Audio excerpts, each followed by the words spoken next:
Gabi ng Misteryo. Ngayong maraming mga nangyayaring mga karamdaman, alam po ninyo, hindi natin maiwasan na talagang mabibigla na lang tayo, may mga nagkakasakit, may mga bedridden, kaibigan natin, may time na hindi na talaga nakakasurvive at na kinukuha na sa kabila. Itong mga panahon ito ay talagang may pagbabago sa panahon na ito. Especially, of course, yung ating klima, mayroong climate change and mayroon pang mga adjustment na nangyayari, mayroon tayong mga astronomical events tulad itong binabantay na 3i Atlas sa ating solar system. And of course, yung ating mismong araw ay talagang patuloy na nagbubuga ng solar flare, nung coronal mass ejection, CME. Ang akala natin walang epekto sa atin to, but mayroong matinding impact sa ating lahat. Dahil yung solar storm na yan or solar flare ay tumatama sa ating planeta. Actually, lahat ng planeta na malapit sa ating haring araw ay talagang apektado nito. Now, dahil tayo ay nabubuhay sa planetang Earth dito sa mundo, ay di maiwasan na tayo ay tinatamaan din, may mga reaksyon yung ating katawan. That's why we always encourage everyone na mag-relax, laging mag-recharge. Marami mga pamaraan, ano? That's why ito yung ating pag-uusapan tonight sa ating Gabi ng Misteryo.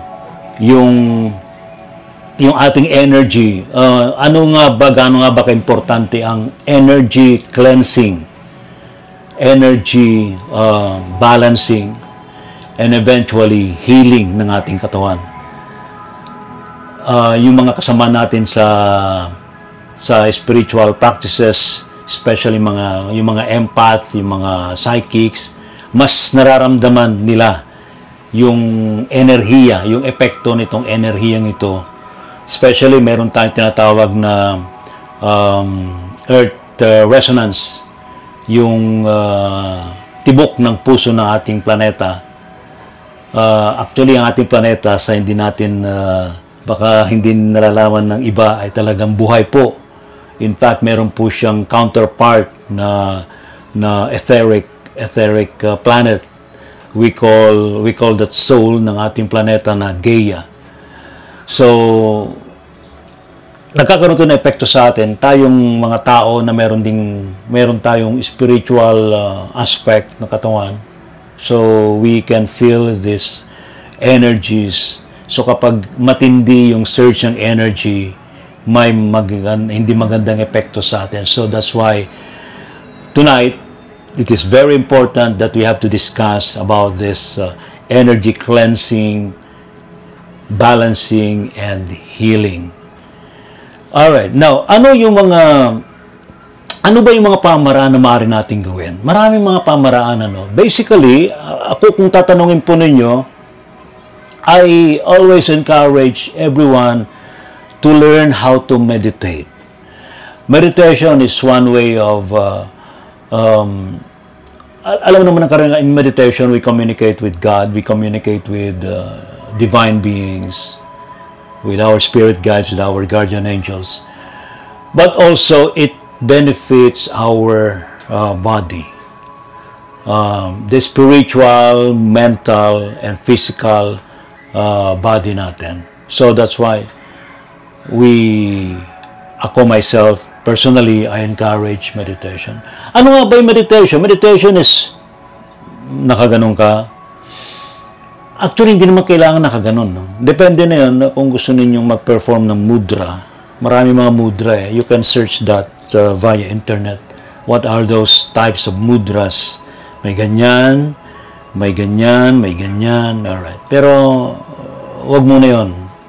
Ang mahalaga rito, we know how to meditate. Meditation, when I attended seminars ni Sir Jimmy Glicauco, yun ang unang-unang itinuro sa amin sa basic ESP, how to meditate. Kasi by meditation, doon mo ma-unlock ang iyong spiritual gifts, ang iyong spiritual abilities. In a gradual manner, hindi yung biglaan. Kasi pag biglaan, hindi maganda. Anyway, we are not discussing that topic sa ating program tonight. Ang mahalaga yung how to relax, how to balance the energies, how to cleanse the energies.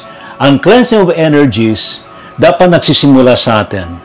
Then after that, we can also cleanse the energies of our places, of our house, anywhere, sa opisina. Pero, the meantime, is sarili. So, in meditation, mahalaga yung deep breathing. We have to kasi the more we breathe in the blessing from God, we breathe out the toxic from our bodies. Another way to cleanse energies around is by burning incense to white sage to. If you burn this white sage, nag-cleanse to ng lugar naman. Okay? Ako, nagpe-perform na ako ng hindi to ritual Actually, well, it's a ritual, pero it's a very positive ritual. You can burn, yan. Ayan. Kapag naamoy nyo yung pag umuusok-usok na yan. Yan. Yan. White sage. Magandang magandang pang-cleansing to ng bahay. Mula sa kasulok-sulukan ng bahay, kung may hanggang second floor, unahin nyo muna sa pinakamataas, yung kasulok-sulukan na room sa taas, pababa, paikutan nyo, pababa. Then sa baba, mula sa kasulok-sulukan, paikutin nyo rin, hanggang palabas ng pintuan. Make sure na bukas lahat ng mga bintana, kasi kapag may mga pag may mga bad spirit dyan, magtatalunan sa bintana yun. Kapag may mga ganito mga incense. Now, if we pray, we also light candle, di ba? May candle tayo, nilalight din natin. Para, if we pray, kasi, it also cleanse our soul. White candle lalo na, nakakapag-cleanse yan ng soul natin. Ng energies around, di ba? Aray. Napaso na ako. Pinatay ko na. Ayan, white candle. Another form of energy cleansing and energy balancing ay use of crystal. This one is clear quartz. Actually, nagmamagnify ito ng energy. Saan na nga ba yung ko? Saan na nga ba yung meron akong recommended. Ito yung binabanggit ko. This is Guardian Diamond Crystal. This is a feng shui crystal na ginagamit na pampaswerte. But, prinogram ko ito based na rin sa instruction ng mga galactic beings and divine beings, how to program the crystal. It is very effective.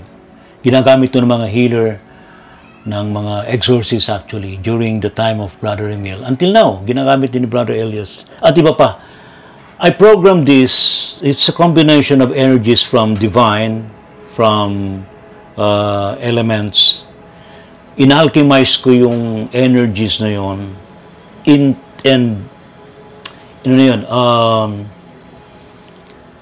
inilagay ko sa loob. Ayan.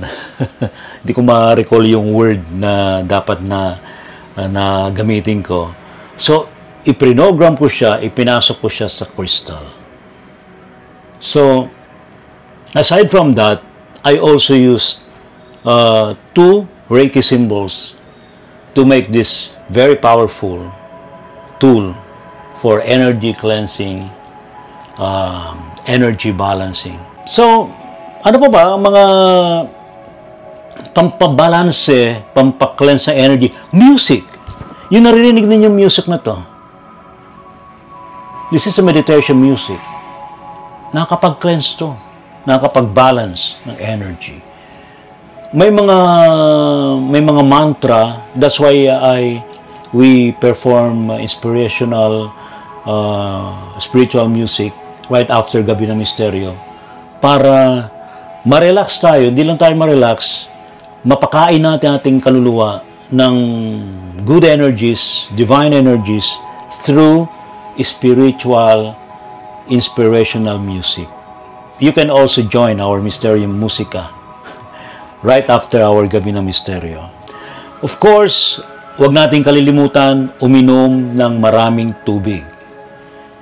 Ang tubig, napaka-magical na elemento po yan. Physically, mentally, spiritually. Tubig. Huwag tayong magpapadehydrate. Kasi kine-cleanse niya yan. Literally, kine-cleanse niya tayo. Pag naliligo tayo, di ba, pag naguhugas tayo, tubig kailangan natin. Of course, kapag ininom natin, internal, nag-cleanse din ng ating katawan. And of course, sa ating mental, kasi tayo'y ilang percent ba tayo ng tubig sa buong katawan? So, nakaka-affect niya ng ating mental health. So, the more we drink, the more we cleanse our bodies. Mayroon pang isa na pampakleanse ng energy, mga bell.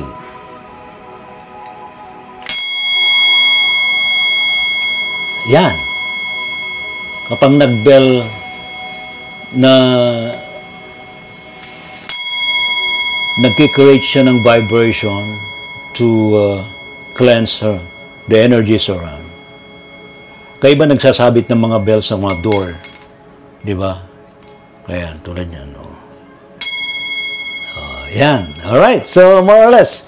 So, yan po mga kamisteryo. Tonight, may mga guest tayo na magbibigay ng kanilang mga knowledge, wisdom about energy, healing, cleansing, energy cleansing, balancing, and healing.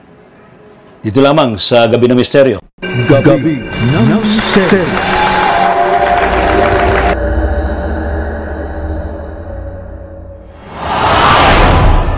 Encounters mga sightings ito. Ito ba'y palatandaan na talagang malapit na mga experience o meron kayong sightings ng mga UFO?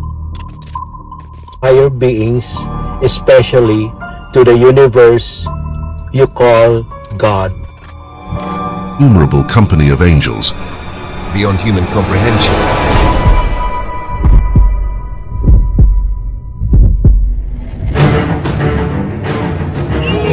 Us. Wow, really? The propulsion system.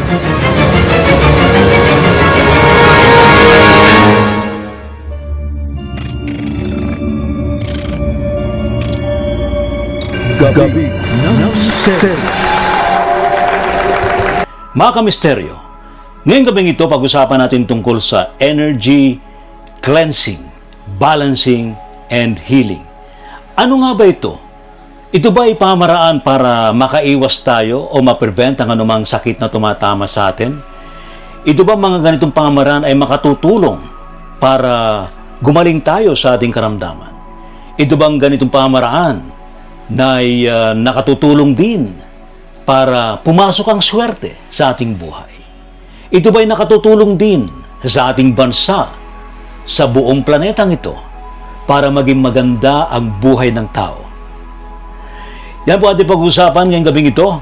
Mayroon po tayong mga kasama na magbibigay ng kanilang mga suggestion, kanilang knowledge, ng kanilang wisdom, kanilang mga paliwanag tungkol sa energy cleansing, balancing, and healing. Po sa lahat ng mga kamisteryo ni Ray Sibayan. Dr. Jo Villasano po ito. Inaanyayahan ko po kayo Sabado. Meron po ulit tayo magandang talakayan. Ito po ay mahalaga sa ating kalusugan. Bakit nga ba mahalaga na tayo po ay nag-energy cleansing, healing? Ano po ang mga dapat na gawin para po tayo ay makapaglinis ng ating pong energy bodies? Unang-una po, maganda pong tayo ay pumapasyal sa nature. Tulad po nitong kinalalagyan ko, marami pong puno. Dahil ang mga puno po ay diretsyong pinanggagalingan ng ating kuryente. At saka magpaaraw po tayo sa umaga. At marami pong mga lugar na mga sagrado, yung pong malalakas na simbahan, monasteryo, at yung mga kuweba, yung pong mga bundok, malakas po ang enerhiya dyan. Kaya araw-araw po tayo kailangan nagpapaaraw dahil siya po ang pinanggagalingan ng ating kuryente ng katawan. Ang ating pong mantra, ang ating pong dasal sa araw-araw ay, "Salamat kapatid na araw sa liwanag ng aking buhay." At tayo po naman habang naglalakad sa tuyong lupa o kaya damo, pwede po tayong magsalita o mag-alay ng love and gratitude, pasasalamat sa Mother Earth, sa buhay na binibigay sa atin. Lahat ng mga pagkain na kinakain natin, galing po yan sa Mother Earth. At sa tubig naman, kapag tayo po ay umiinom, ay alayan po natin ng love and gratitude ang tubig. Magkita-kita po tayo. Hello everyone, this is Miss H of Divine Love Energy Healing Products and Services. At muli, inaanyayahan ko kayo sa Gabi ng Misteryo sa Sabado ng gabi mula 10 to 11 p.m. at kasama natin si Sir Ray T. Sibayam. At kung nakikita nyo, ako ay nasa itaas. Dahil ngayon ay new moon in Scorpio at nagre-recharge tayo with the energy of the new moon. At maganda yung pag-uusapan natin sa Sabado dahil ito ay tungkol sa kahalagahan ng energy cleansing and healing. So, as you can see, I am sending you healing light energy through the powerful energy of new moon. So, muli sa Sabado ng gabi, pag-uusapan natin ang energy healing. Okay? Maraming salamat at kita-kits tayo. Hello po sa lahat. Elias Pascasio po, isang spiritual healer at astral facilitator. Muli ko po kayong iniimbitahan na manood ng Gabi ng Misteryo ni Brother Ray T. Sibayam ngayong Sabado 10 to 11 p.m. sa Research Online, Facebook and YouTube. Maganda po ang ating talakayan tungkol po ito sa energy healing at energy cleansing. Ano po ang magandang benepisyo na may dudulot nito sa atin? Marami po tayong mga kasamahan sa studio na magbibigay ng kanya-kanyang insight regarding po dito. Sama-sama po tayo, abangan po natin, wala pong a-absent. Namaste. Hello mga kamisteryo, ako nga pala si Marie Chris ng Voiceless Whispers. Mamayang gabi, meron na naman tayong exciting na topic. Pag-uusapan natin ng tungkol sa clearing, cleansing, at healing. Ano nga ba ang importansya nito? Sino-sino nga ba ang mga nangangailangan ng mga ganitong practices? At bilang isang animal communicator, isi-share ko rin sa inyo ang aking energetic hygiene para mapanatili ko ang aking aura, ang aking health, at ang aking energy always in tip-top shape. So mamayang gabi, kung yan ang interest nyo, magkita-kita tayo sa ating diskusyon, Gabi ng Misteryo sa DZRH, 10 to 11 p.m. See you! Dito lamang sa DZRH, Gabi ng Misteryo, 10 to 11 p.m. Walang absent. See you! Gabi ng Misteryo.